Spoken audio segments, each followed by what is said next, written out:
Last lecture में हमने differentiability rules पढ़े थे, कॉम्प्लेक्स फंक्शन की कॉन्टिन्यूटी, लिमिट एग्जिस्टेंस का, यूनिफॉर्म कॉन्टिन्यूटी, डिफरेंशिएबिलिटी हमने क्या पढ़ा था, एफ डैश जेड आपके पास क्या होता है, F of Z plus del Z minus F of Z over del Z, ठीक है, limit del Z tends to zero. ये हमने डिफरेंशिएबिलिटी की कंडीशन पढ़ी थी। अगर आपके पास यूनिकली एग्जिस्ट करता है तो फंक्शन आपके पास कैसा हो जाएगा, डिफरेंशिएबल हो जाएगा। अब हम बात करते हैं थ्योरम। देखो क्या कहता है, every differentiable function is continuous. मुझे ये शो करना है कि हर डिफरेंशिएबल फंक्शन आपके पास कैसा होगा, कॉन्टिन्यूस होगा। डिफरेंशिएबिलिटी की गिवन किया है, उसने आपको मेंशन किया है कि फंक्शन आपके पास कैसा है, डिफरेंशिएबल है। अगर फंक्शन डिफरेंशिएबल है तो रिजल्ट क्या कहेगा, एफ ऑफ जेड मैंने कोई भी एक डिफरेंशिएबल फंक्शन ले लिया है, किस पॉइंट पर, किसी जेड नोट पर। अगर वो डिफरेंशिएबल है it means F dash Z, definition ये भी कहती है और डेफिनेशन हमें ये भी बताती है, F dash Z naught limit Z tends to Z naught F of Z F of Z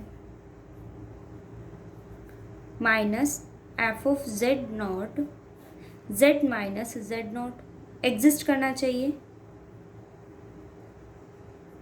finitely. Function कैसा हो जाएगा, गिवन आपको ये थ्योरम है मेरे पास, every differentiable function is continuous,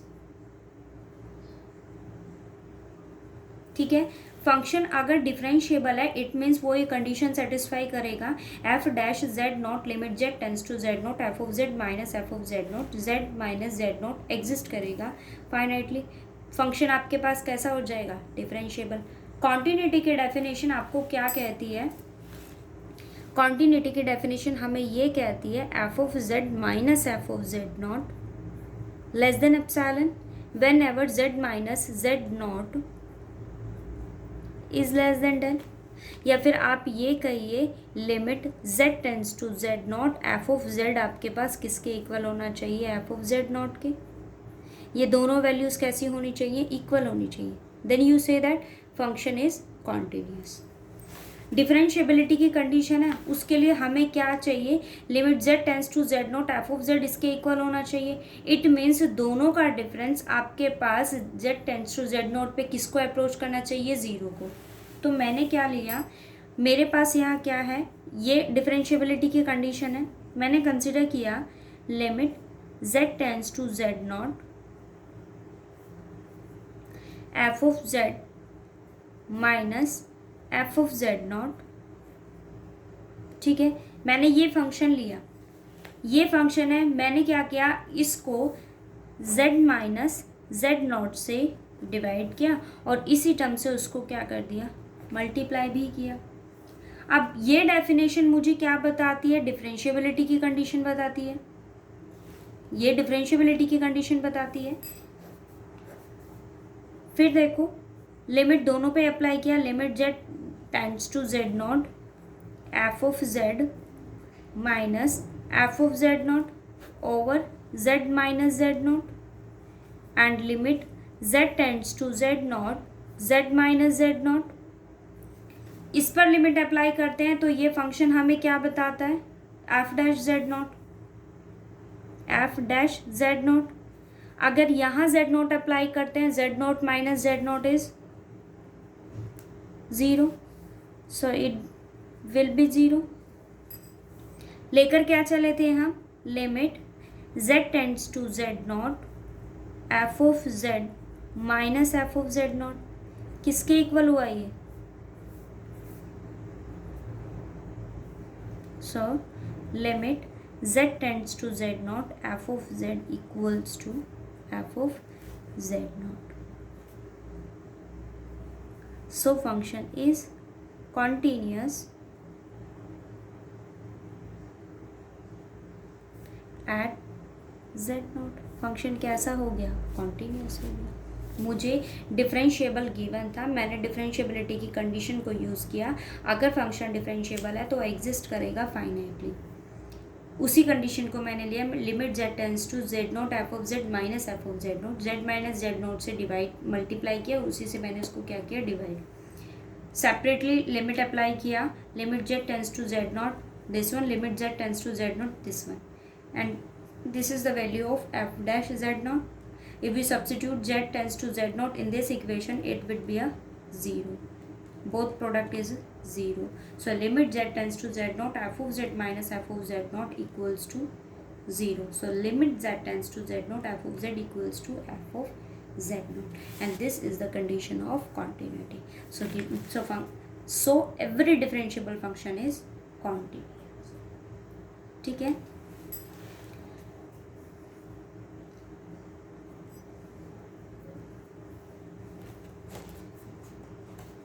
एक एग्जाम्पल देखो क्या कहता है, show that the function F of Z, क्या गिवन किया, F of Z mod Z square is continuous everywhere but nowhere differentiable except origin.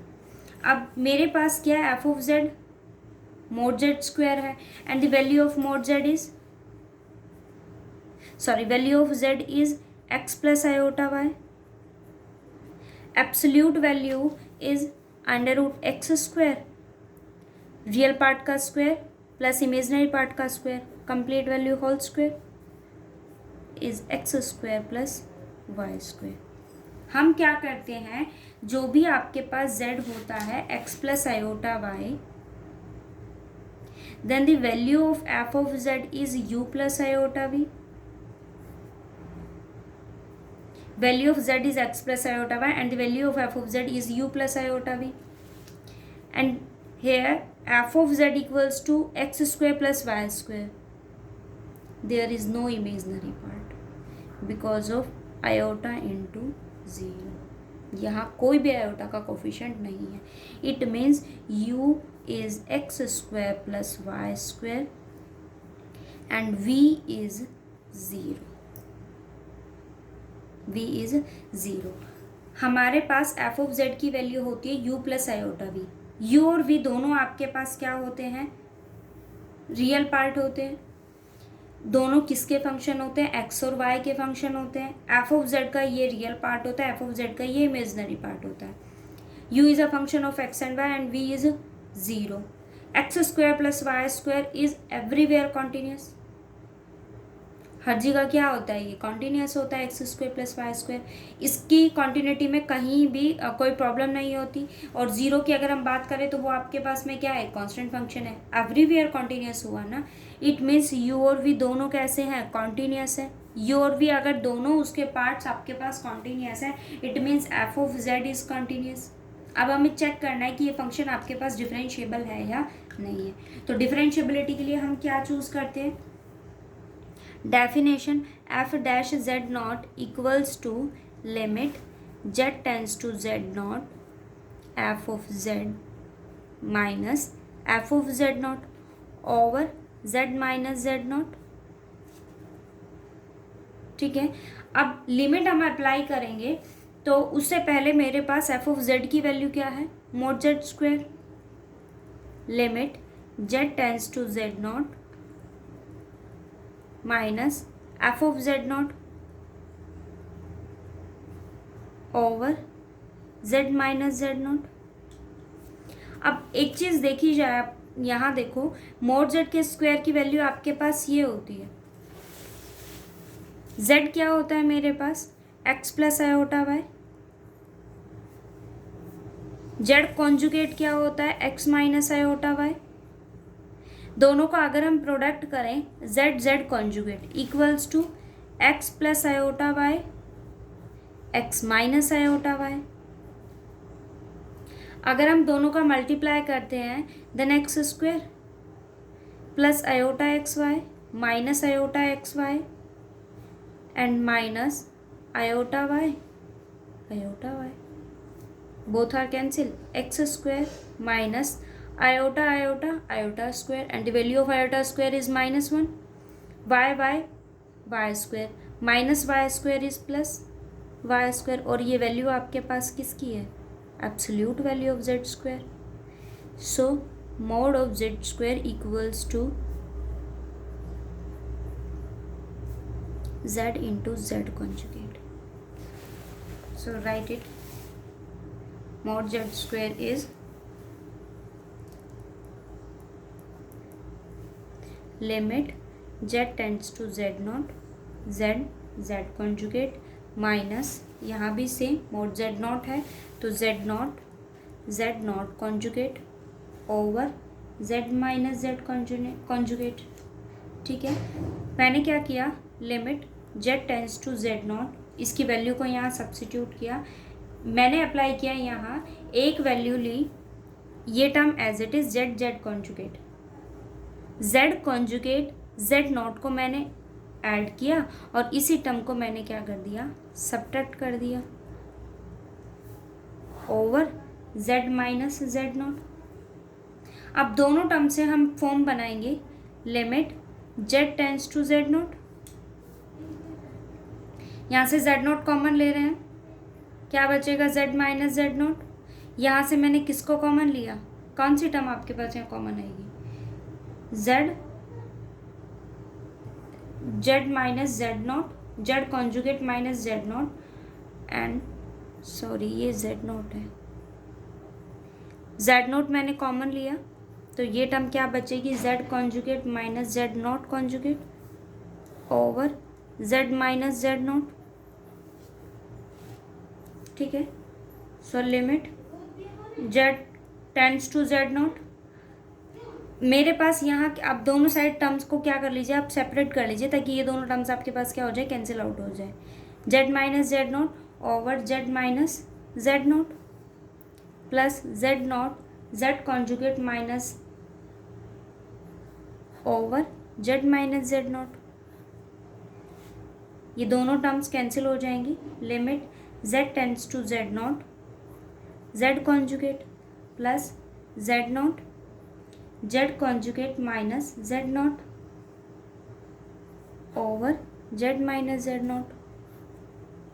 ठीक है, उसके बाद मैंने क्या किया, एक रूट्स मतलब एक टर्म हमने अप्लाई की यहाँ पर, क्या लिया मैंने, z माइनस जेड नॉट को मैंने चूज़ किया l cos theta plus iota sine theta. हमने चूज़ किया z minus Z naught is l cos theta plus iota sine theta. अब अप्लाई कीजिए, z माइनस जेड कॉन्जुगेट मुझे चाहिए तो मैंने यहाँ कॉन्जुगेट लिया, आपके पास क्या हो जाएगा, l cos theta minus iota sine theta. ठीक है, अब वैल्यू फाइंड आउट कीजिए आप, वैल्यू किसकी चाहिए, z conjugate minus Z naught conjugate over z minus Z naught. Apply कीजिए z minus Z naught conjugate over z minus Z naught and the value of z minus Z conjugate is l cos theta minus iota sine theta over l cos theta plus iota sine theta. l से l cancel हो गया, rationalisation apply करेंगे यहाँ, cos theta